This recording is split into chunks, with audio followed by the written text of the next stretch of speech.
মেয়ে হিসাবে বাবার সম্পদের হক চাইলে মা রাগ করেন, তিনি চান পুরো সম্পত্তি ভাইরা ভোগ করুক, মাকে নারাজ করে কি মিরাজ নেওয়া যাবে কিনা? বাবার সম্পদে মেয়ে হিসাবে আপনার হক আছে এবং আপনি সে হক চাইতে পারেন। মা যদি অসন্তুষ্ট হন তারপর আপনি আপনার হক চাওয়ার রাইট আছে, কিন্তু মায়ের সাথে দুর্ব্যবহার করা যাবে না, তার সাথে রাগারাগি করা যাবে না, নিজের অধিকার বিনয়ের সাথে আপনি চেয়ে যাবেন এবং সেটার জন্য আর্গুমেন্ট করতে পারেন। তারপরও যদি মা রাগ করেন বা মনে কষ্ট পান, তার জন্য আপনার কিছু আসবে বা যাবে না। ইকবাল হোসেন লিখেছেন, যদি নামাজের জায়গা নাপাক থাকে জেনে বা না জেনে সেখানে যায় নামাজ বিছিয়ে নামাজ পড়লে আদায় হবে কিনা? নামাজের জায়গা যদি নাপাক থাকে তাহলে জানলে সেখানে কেন নামাজ পড়বেন, তার আশেপাশে কোথাও পড়বেন। আর যদি নাপাক জিনিসটা দৃশ্যমান না থাকে, আপনি ফ্লোরের উপরে যা নামাজ বিছিয়ে নেন, তাহলে সেক্ষেত্রে সেখানে নামাজ পড়লে সেই নামাজ হয়ে যাবে।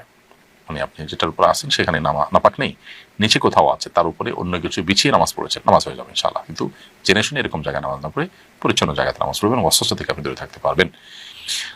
রাজধানী বসুন্ধরা আবাসিক এলাকায় কল্পনা নামের এক গৃহকর্মীকে নির্যাতন করা হয়েছে, তার 4টি দাঁত ভেঙে ফেলা হয়েছে, শরীরে আয়রনের সেঁক দেওয়া হয়েছে।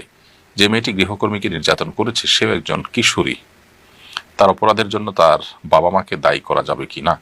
গৃহকর্মীরা প্রায় নির্যাতিত হয়, তাদের নিরাপত্তার জন্য রাষ্ট্রের করণীয় কি? খুবই গুরুত্বপূর্ণ একটি বিষয়।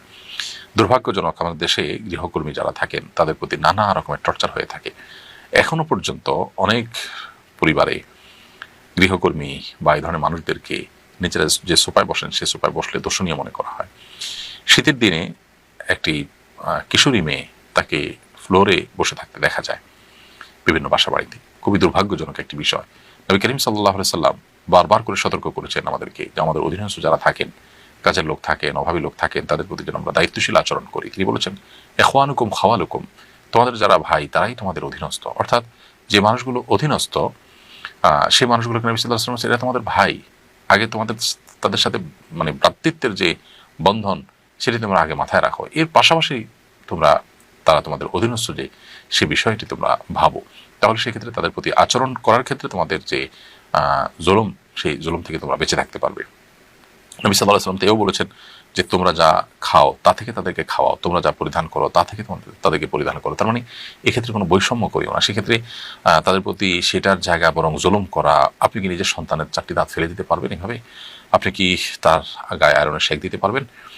সন্দেহাতীতভাবে এগুলো জুলুমের চরম সীমা। এগুলোর বিরুদ্ধে কঠোর আইন এবং আইনের শক্ত প্রয়োগ দরকার এবং দৃষ্টান্তমূলক শাস্তি দরকার। দুর্ভাগ্যজনক বিষয় হলো গৃহকর্মীদের প্রতি নির্যাতনের চিত্র প্রায় দেখা গেলেও শোনা গেলেও এই সমস্ত অপকর্মের হোতা যারা, তাদের প্রতি কোনো শাস্তি কার্যকর করা হয়েছে দৃষ্টান্তমূলক, অ্যালার্ম হওয়ার মতো, অন্যদেরকে সবাইকে সতর্ক করার মতো কোনো শাস্তি কার্যকর করা হয়েছে, সেরকম ঘটনা কিন্তু সচরাচর শুনতে পাওয়া যায় না। যার কারণে এই ধরনের ঘটনা কিন্তু থামছে না, অনবরত চলছে। যে কিশোরী এই জুলুমের শিকার হয়েছেন, আল্লাহ তাআলা তার কষ্টগুলো দূর করে দিন, তাকে আল্লাহ তাআলা সবরের তৌফিক দান করুন, তার পরিবারকে আল্লাহ তাআলা সবরের তৌফিক দান করুন। সেই সাথে তাকে যদি অন্য তার বয়সী আর কিশোরী এরকম জুলুম করে থাকে, নিশ্চয়ই সেই কিশোরীর বাপ মার তা সেখানে আছে।